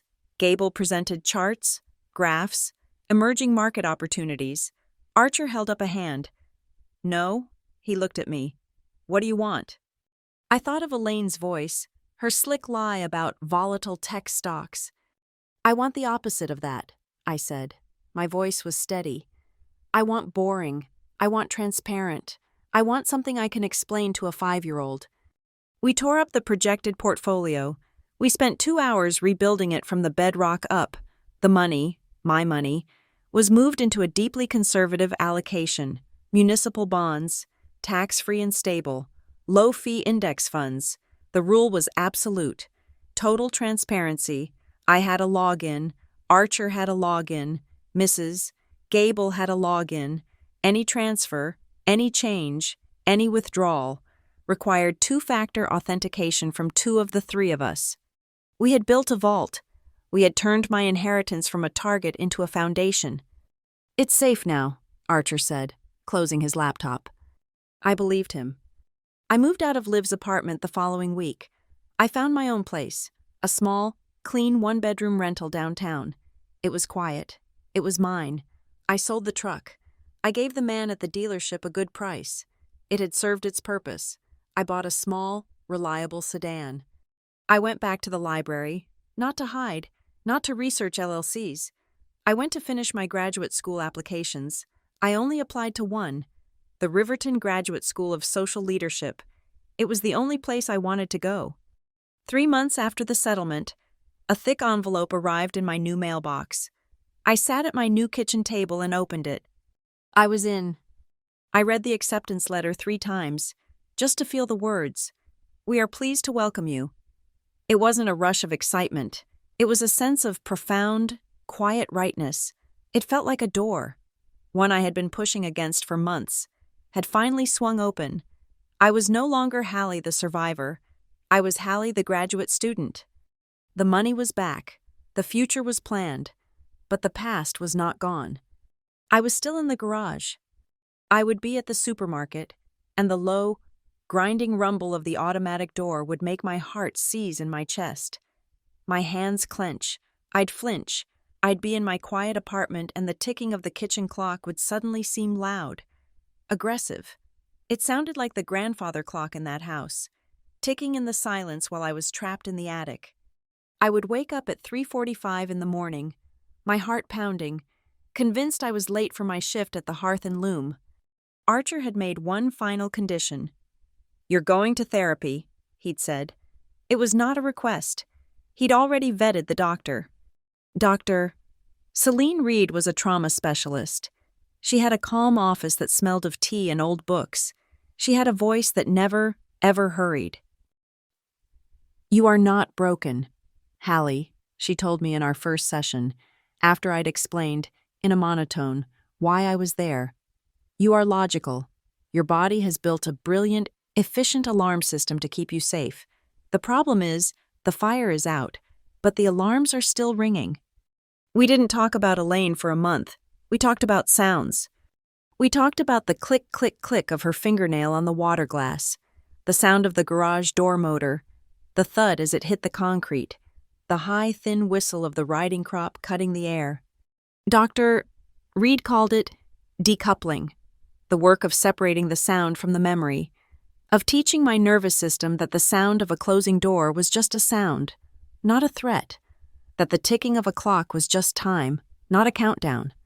It was exhausting. It was harder than working 2 jobs. It was harder than living in the truck. It was the hardest work I had ever done. Marin had sent the bill for the cello directly to Elaine's liquidation account. It was, as she had promised, not cheap. I had found the best luthier in the state, a man in his 70s named Mr. Adler, who worked out of a dusty, sun-filled shop that smelled of rosin and ancient wood. I had brought him the instrument. It was still wrapped in a sheet. He unwrapped it, and his kind, wrinkled face tightened in disgust. The neon green paint was thick, dripping in places. "This was not an accident," he said, his voice a low German rumble. "This was an assault. She used an industrial, petroleum-based paint, meant for metal, not for wood. Can you fix it?" He looked at me over his spectacles. "I can restore it." It took 6 months. He sent me photographs of the process. The painstaking, nerve-wracking process of using solvents, molecule by molecule, to lift the neon paint without destroying the 19th century wood beneath. The way he had to steam and reshape the bridge, which had cracked, the slow, patient layering of the new varnish, dozens of coats, each one hand-rubbed and cured. When he called me to say it was ready, I went to his shop. It was not on his workbench. It was on a stand, in a pool of sunlight. I stopped breathing. It wasn't green. It wasn't the dull brown I remembered. It was a deep, fiery cherry, glowing as if it were lit from within. It was beautiful. "The wood is healed," Mr. Adler said. "I found the maker's mark. It is a Testore, from Milan. Your mother had a remarkable instrument. The trauma. It has settled the wood. The tone, I think, is even warmer now. I reached out and touched the C string. It vibrated under my finger. This was the opposite of Brielle's aesthetic. This was restoration. This was respect. This was resurrection. I wrote 2 checks from my new, clean, boring bank account. The first was for a first-class, round-trip plane ticket, open destination. I put it in a card and drove to Liv's apartment. "For the rescue," I said, handing it to her. "And for the sofa, and for the electrolytes. Pick a place, anywhere. I'm buying." She opened it and cried. "Italy," she whispered. "I've always wanted to see Italy." "Then go," I said. "Send me a postcard." The second check was to an insurance broker. I bought a personal legal insurance policy, a small, permanent retainer, just in case. Then I sat down at my laptop and drafted a new document. Financial safety protocols, a checklist, a list of emergency contacts, a separate, high-interest savings account that no one knew about, a plan, a fire escape. I never wanted to be that cold or that helpless again. I started the counseling work at the Riverton Student Center 2 weeks before my classes even began. I volunteered, offering free financial conflict sessions. My first client was a 19-year-old sophomore. His parents had cut him off completely because he'd changed his major from pre-law to music. He was 2 weeks away from being kicked out of his dorm. He was terrified. I listened. Then I walked him over to the housing office and co-signed a payment plan for him. I showed him how to open a new bank account in his own name. I gave him the number for student legal aid. I didn't give him advice. I gave him a checklist. He looked at me, his eyes wide. "Why are you helping me?" "Because," I said, "no one should have to skip dinner." That night, I went home. I took the cello out of its case. I found the music, the Bach suite my mother had always played. I put my fingers on the strings. They were stiff. My hands were clumsy, calloused from work. I drew the bow. The note that came out was a high, thin, ugly scratch. I stopped. I took a breath. I remembered Dr. Reed. The fire is out. I started again, a simple C major scale. One note, then the next. I wasn't just playing music. I was laying bricks. I was building a new house. I looked at my reflection in the dark window. The bruises were gone. The exhaustion was gone. The fear was gone. I was not the girl in the garage. I was not the ghost in the truck. I was not a victim. I was the one who set the terms. I was the one holding the pen. The indictment was scheduled. The trial date was looming. Elaine Price, for the first time in her life, was not in control. She was cornered. And a cornered animal does not negotiate. It attacks. The first blow didn't come from a lawyer. It came from a gossip blog. Liv sent me the link. Her text just said, "Assholes, don't read the comments." The blog was a local embarrassment. Stonebridge Confidential, known for septic tank-level graphics and breathless coverage of high school sports scandals. The headline, in bright yellow, was, "Troubled Heiress's Mental Instability at Center of Price Family Feud." It was a sewer. The entire article was built on anonymous quotes. A source close to the family, it was Griffin. I didn't even have to guess. I could hear his oily, self-pitying voice in the text. She was always erratic, prone to massive emotional outbursts. We've all been worried about her for years. It painted me as the villain, the greedy, hysterical daughter, jealous of her father's new, happy family. It was a clear, desperate attempt to poison the local jury pool. It was infuriating, but it was sloppy. The next attack was not. 2 days later, a full-page lifestyle profile ran in Stonebridge Living, the glossy magazine that got delivered to every affluent home in the county. Elaine had hired a serious, expensive public relations firm. This piece was a masterpiece of malice, disguised as tragedy. The headline, "A Mother's Devotion, Elaine Price's Silent Battle." The photos were soft focus, showing Elaine gazing wistfully out the window of the mansion, or clutching a framed picture of my father. The article was a symphony of victimhood. It spoke of her tireless efforts to manage a complicated estate. It mentioned her deep pain at the misunderstandings that had torn her family apart. It was filled with phrases like, "While I cannot speak to the specifics of the ongoing legal matter, I can only say that a mother's heart is a deep, deep well of forgiveness." It never named me. It didn't have to. It portrayed her as the dutiful, grieving widow, and me as the complicated, unseen force of destruction. My first impulse was pure fire. I wanted to buy the page opposite her profile and print the transcript from the garage. I wanted to post the video of her swinging the riding crop. I called Marin. I was pacing my small apartment, my hands clenched. "Good," Marin said, after I'd read her the most offensive passages. "Good? Marin, she's calling me unstable. She's painting herself as a saint." "Yes, and she is doing it in print, while under indictment." Marin's voice was dry, calm. "She is dragging this into the public square. This is a gift, but we do not engage. Do you understand me? Hallie, you will not respond. You will not give an interview. You will not post on social media.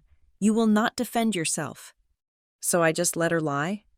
They want you to get emotional. They want you to look exactly like the hysterical person they're describing. You will not. We will not respond with emotion. We will respond with documents. Marin was already moving. The blog post from Griffin is another matter. That is harassment and witness intimidation. I am filing for an emergency restraining order this afternoon. The next day, the Stonebridge Confidential article vanished. The link was dead.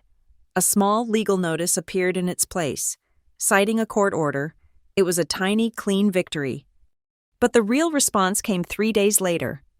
The PR blitz was a smokescreen. They were trying to create noise to cover the sound of the explosion. The district attorney's office unsealed the grand jury's indictment. This wasn't a gossip blog. This was the top story on the local news, and it was picked up by the state wire. Elaine Price indicted on multiple felony charges. I stood in my kitchen, listening to the news report. The charges include grand larceny in the first degree, forgery in the second degree, and criminal breach of fiduciary duty, the anchor read, his face grim. The district attorney, a man I had never met, gave a brief press conference. He was not Marin. He was not theatrical. He was a blunt instrument of the law. "This was not a family misunderstanding," he said, staring into the cameras. "The evidence presented to the grand jury alleges a calculated, multi-year scheme to defraud a beneficiary of her inheritance, compounded by the forgery of legal documents. We take these charges very seriously." This was the new narrative, not erratic or unstable. Forgery, grand larceny. The public relations story died instantly. The indictment required a new bail hearing. Elaine's accounts were still under the civil freeze, but the judge, citing the seriousness of the charges, set her bail at $250,000, and then he set Griffin's, as a co-conspirator on the fraudulent LLCs, at $100,000. They were asset-rich and cash-poor. They had no liquidity. This is when their carefully constructed world fell apart. Griffin had to make bail. He had exactly one asset that wasn't tied to the frozen estate, his shark gray electric SUV. He had to sell it, not privately, not for a good price. He had to sell it immediately, for cash, to a we buy any car lot on the highway. A local news photographer got the tip. I have no idea if it came from Marin's office or if the reporter was just smart.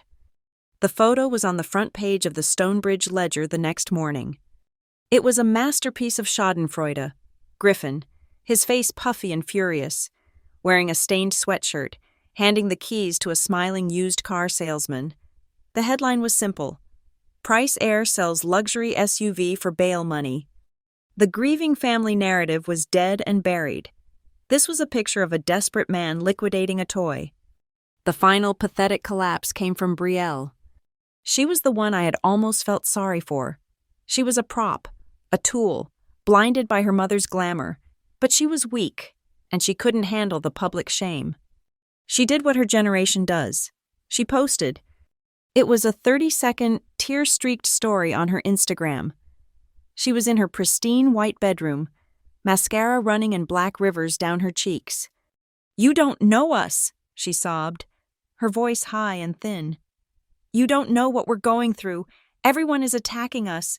My mother did nothing wrong. This is all her fault. Hallie is a psychopath and she's twisting everything." It was just noise, pathetic, self-pitying noise. But then, she made the mistake that defined her, the mistake that defined them all. She wasn't just crying.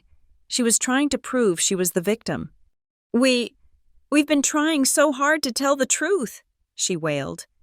"We even paid people to tell the truth, and they're still twisting it." She turned her phone's camera, clumsily, toward her laptop screen, to show, what, proof? For exactly 2 seconds, the screen was in focus. It was an email chain. From Brielle Price, to the email of the gossip blogger.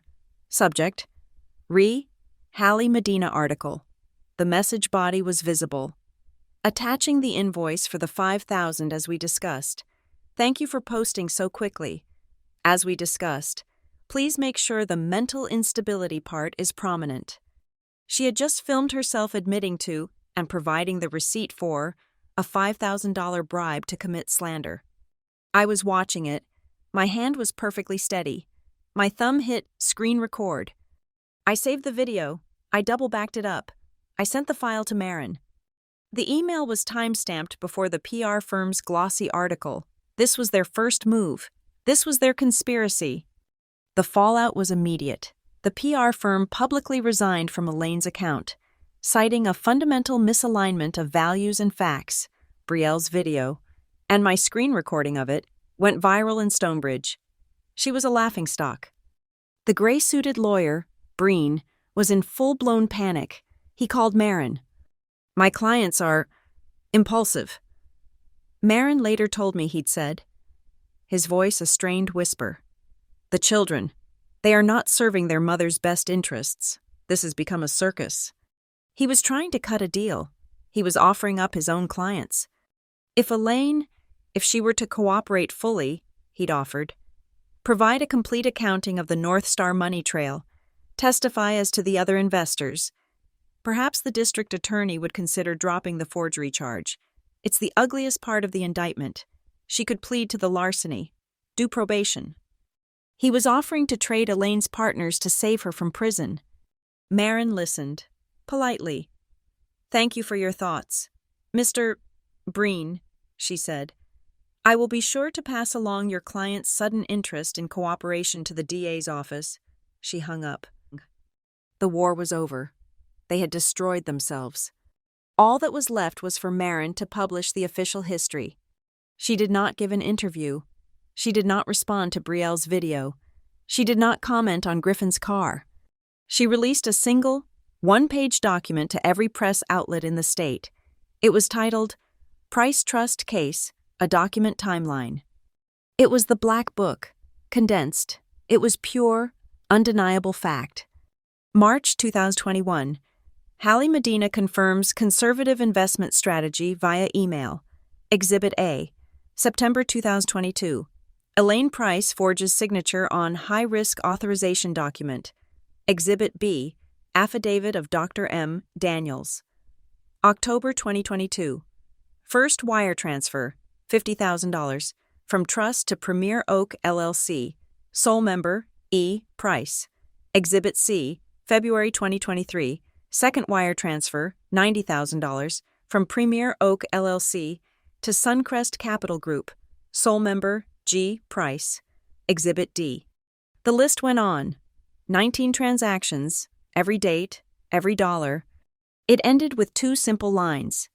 October 2024. Audio recording from garage. E. Price admits. $800,000 was the seed money. Exhibit G. November 2024. Email correspondence. B. Price bribes blogger for mental instability story. Exhibit H. It was not an argument. It was not a debate. It was a string of receipts. The public narrative didn't just shift. It reversed. With the violence of a tidal wave, I wasn't the unstable daughter. I was the one who had kept the records. I wasn't erratic.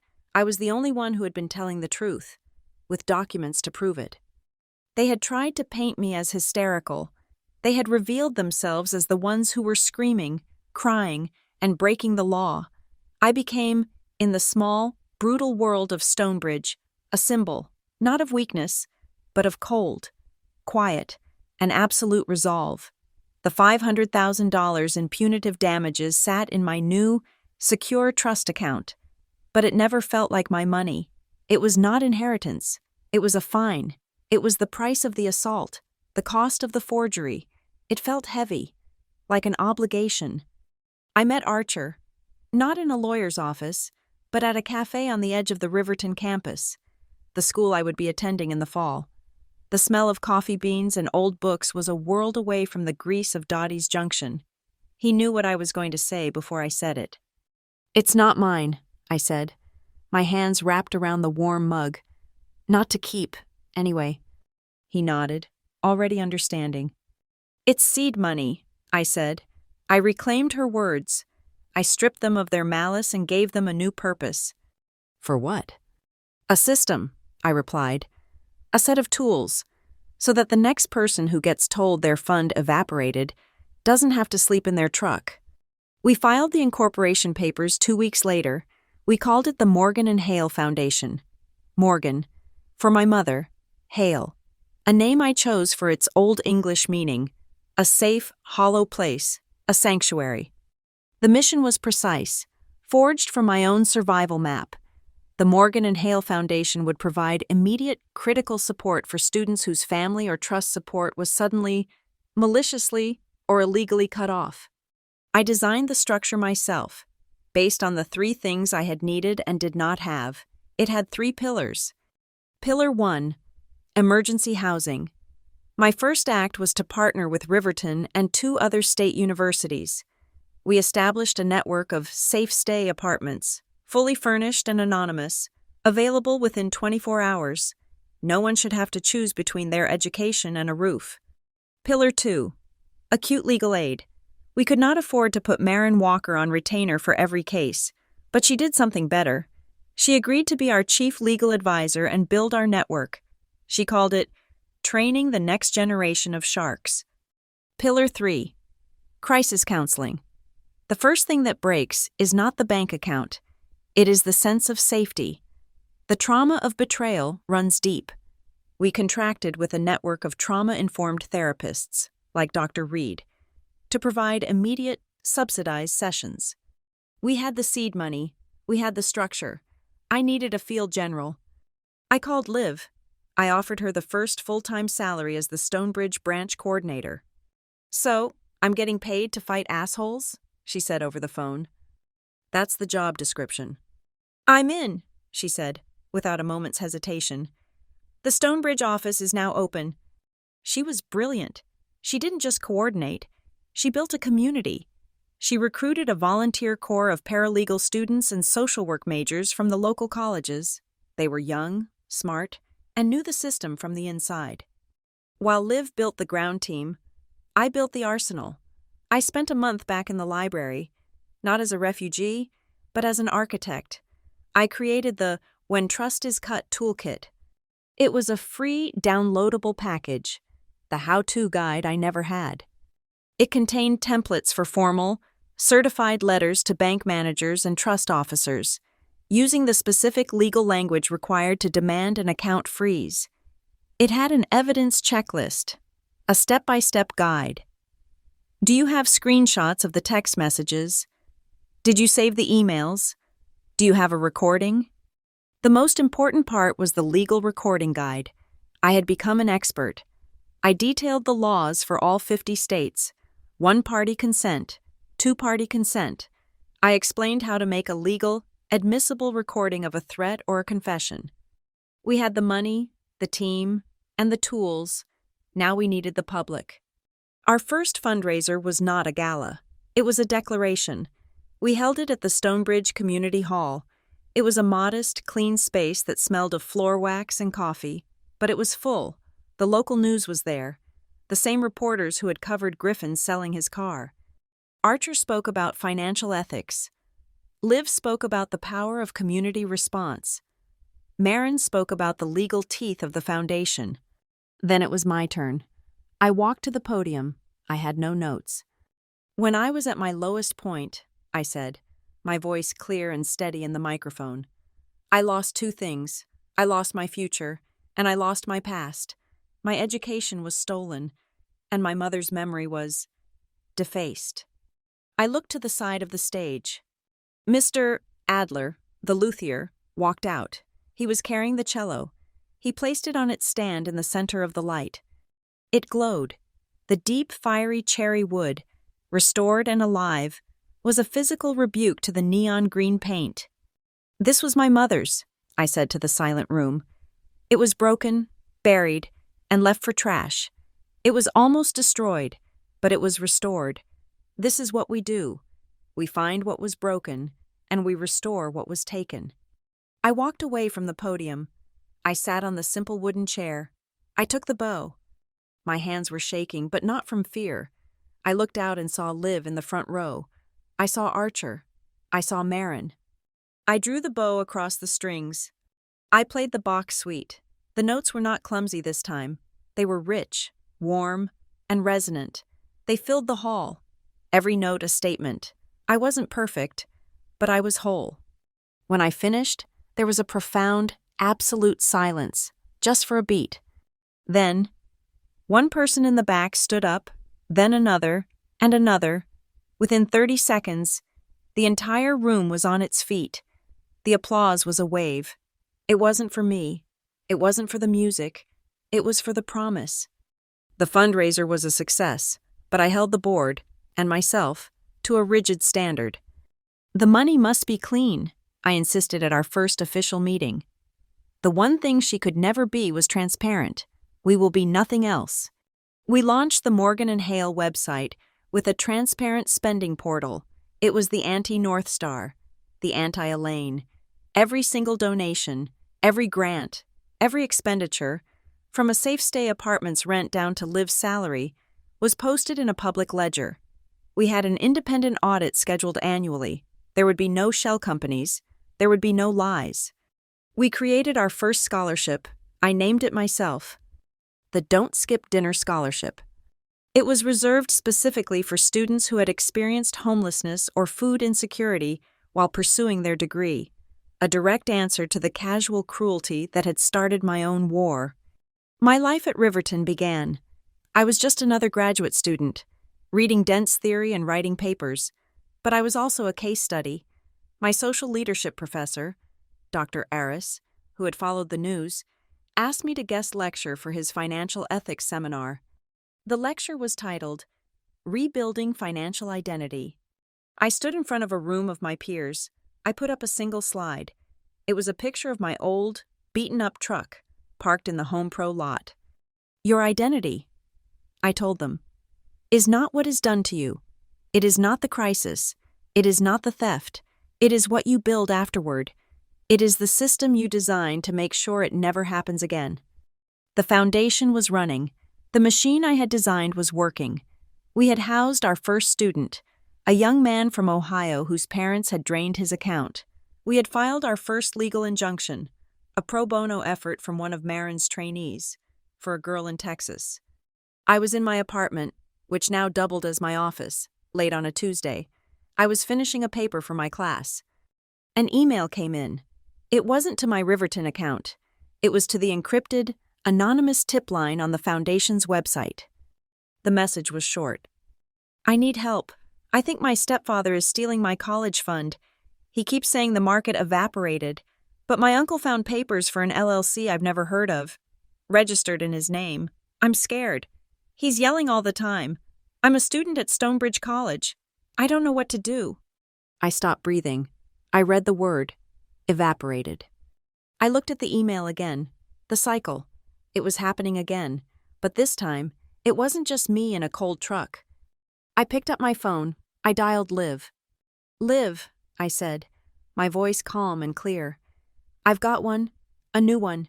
He's here, in Stonebridge. Get the checklist ready, and call Marin's office. Tell them to draft an emergency TRO petition. A new case was beginning. And this time, we were ready. The courtroom was not a boardroom. It was not a grand, polished space designed for intimidation. It was a functional, public room, smelling of stale coffee and old paperwork, lit by harsh, buzzing fluorescent lights. It was a place where consequences were finalized. Elaine Price sat at the defendant's table. She was unrecognizable. The platinum blonde hair was a dull, lifeless yellow. The sharp, expensive blazers were gone, replaced by a cheap, ill-fitting gray suit that her lawyer, Breen, had probably bought for her. She was small, diminished, and looked exhausted. She was not a predator. She was just a defendant, and she had already pleaded guilty. There was no trial, no jury. Her confession, the black book, and Breen's desperate, failed attempt to cut a deal had eliminated that possibility. This was only the sentencing. I sat in the front row. Archer was on my right, his face carved from granite. Liv was on my left, her hand resting on my arm. I was not nervous. I was not angry. I was just present. I was here to close the ledger. Breen was making his final plea for leniency, his voice whining. He used the words, deeply remorseful. A terrible lapse in judgment, and worst of all, a tragic family misunderstanding. He was painting her as a misguided woman who had loved her husband and was trying to protect his legacy. The judge, a sharp woman in her 60s with eyes that had seen every lie, looked down at Breen. A misunderstanding, counsel. Forgery in the second degree is not a misunderstanding. The systematic, multi-year theft of nearly $1 million is not a misunderstanding. It is a series of deliberate crimes. Elaine was crying, but it was a thin, pathetic performance. She was crying for her own lost status, not for what she had done. The judge looked at the district attorney. Does the state wish to be heard before I pronounce sentence?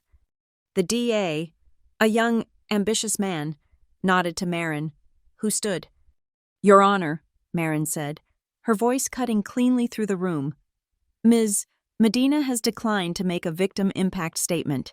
She feels the facts, and the defendant's own plea, speak for themselves. However, the state would like to play one 30-second audio file for the court. We feel it speaks directly to the defendant's character, her malice, and the true nature of the family dynamic Mr. Breen has referenced. Breen shot to his feet. Objection, Your Honor. This is irrelevant and prejudicial. The civil matter is settled. This is purely punitive. Sit down, Mr. Breen, the judge said, her voice flat. The defendant has pleaded guilty to a gross abuse of her fiduciary duty. I am extremely interested in the nature of that abuse. Proceed, Ms. Walker. Marin nodded to the clerk. A speaker, wired to a laptop, crackled. The courtroom fell utterly silent. And then, Elaine's voice filled the room. It was not the weeping, broken whisper of the defendant.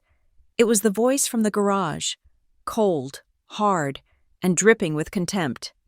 You can skip dinner if you're gonna sulk. There was a heavy pause in the audio. Then, a shuffling sound. Then, my own voice, a sharp gasp. And then, the sound. The high, thin whistle of the riding crop slicing through the air. It was followed by the sickening, wet, definitive crack as it struck my arm. A woman in the back row of the gallery gasped and muffled a scream. Archer's hand clenched on his knee. Liv's nails dug into my arm. Breen put his head in his hands. Elaine Price, who had been hiding her face in her tissue, snapped her head up. Her eyes were wide, her face pale. It was the raw, abject shock of public exposure. She had been heard. Her private, vicious self had been put on display for the entire world. Marin motioned to the clerk. The audio stopped. The silence that rushed back in was heavier than before. It was the sound of truth, undeniable and ugly, landing in the room. Elaine's head bowed. She didn't just lower it. She collapsed. Her shoulders, her spine, her entire being, folding in on itself. She was, finally and completely, broken. The judge stared at Elaine for a full 10 seconds. Her face was cold. Elaine Price, she said. her voice ringing out. On the charge of forgery in the 2nd degree and grand larceny in the 1st degree, having pleaded guilty, this court sentences you to a term of 20 months in the Bedford Hills Correctional Facility. Breen let out a small, strangled breath, but the judge was not finished. Furthermore, she continued, this court orders full, lifetime restitution for any and all monies still outstanding, and it hereby issues a permanent, lifetime ban. You are forbidden, in perpetuity, from ever again acting as a trustee, an executor, a fiduciary, or in any capacity of financial power over any other human being in this state. You are done. We are adjourned. The gavel cracked down. It was a sharp, solid sound. It was nothing like the whip. It was the sound of a door locking, for good. The aftermath was a blur of bright, cold daylight. We walked out onto the courthouse steps, a small knot of press, the same ones who had chronicled Griffin's car sale, rushed forward. Ms. Medina, how do you feel? Ms. Walker, is this justice? Archer put a hand on my back. Marin held up her hand. The court has spoken. The facts are clear. We have no further comment. We moved through them, a solid, silent unit. I saw them. They were not at the center of the scrum. They were off to the side, standing by a concrete pillar, as if they were waiting for a bus that would never come. Griffin and Brielle. They were alone. Their lawyer was gone.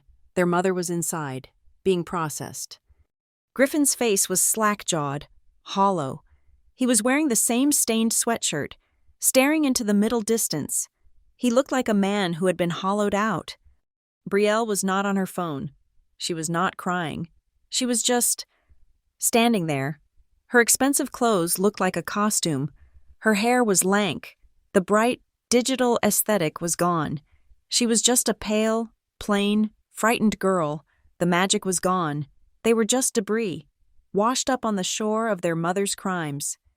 They looked at me as I passed. I did not look back. I got into Archer's car, the heavy door shut, sealing out the noise of the street. I took out my phone. I sent a text message to the manager of the Stonebridge Community Hall, confirming the performance, Sunday, 3 p.m., free admission for all, yes, an afternoon of Bach, thank you. I put the phone away.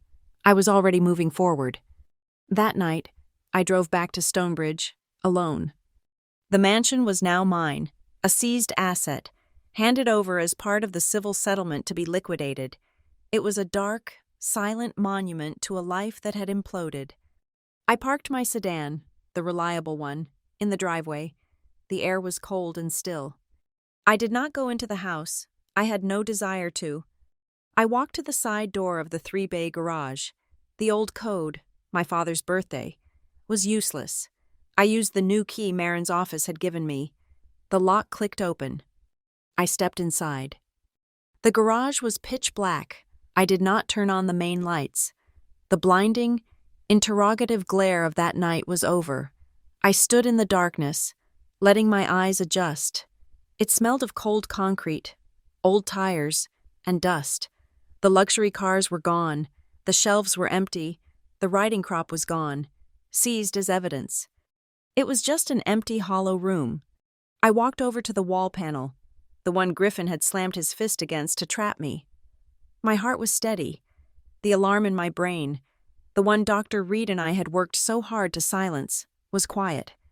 I pressed the button. There was a low thud, a familiar, grinding rumble, the sound of the motor. But this time, the door was not slamming down. It was rolling up. It shuddered on its tracks, rising, letting the cool night air and the pale light of the moon flood the space. It climbed higher, until the entire bay was open to the night, open to the world. I was not trapped. I reached into the pocket of my jacket. I took out the button camera. My first, tiny, crucial witness. The piece of plastic and wire that had held the first truth. I had kept it in my desk drawer, a reminder of what I had survived. I looked at it, small in the palm of my hand. I had lived because I had proof, but I refused to live a life where I would always need it. My word, my work, My new foundation. That was the proof now. I walked over to a dusty workbench against the far wall. I placed the small black button on the wood. I looked at it for one last time. Then, with my index finger, I found the tiny recessed switch. I slid it to off. Its job was done. I heard the sound of gravel crunching outside. I turned. Liv was standing in the driveway, silhouetted against the headlights of her car. She didn't come into the garage. She just waited. I walked out of the darkness, leaving the camera behind on the shelf. Liv smiled. She held up a single, shiny new key. "It's ready," she said, her voice warm in the cold air. "The contractors finished the soundproofing this afternoon. The first microphones are installed." I took the key. It was not for a house. It was not for a garage. It was for the new recording studio at the Morgan and Hale Foundation, the one I had funded with the punitive damages, our new music therapy and victim advocacy project, a place for others to find their voice, to make their own evidence, to tell their own stories. I closed my hand around the key. I had walked into this garage a victim, surrounded by darkness and the sound of violence. I was walking out of it under an open sky, a founder, holding the key to a studio. In my head, I could already hear the sound of a cello, the sound of my mother's legacy, filling the very space where the whip had once cracked. I got into Liv's car, and we drove away, into the light. Thank you for listening. Comment below and let us know where you're listening from. Share your thoughts, and connect with the community. Please subscribe to Lila Revenge Stories, like this video, and hit that hype button to help this story be heard by more people.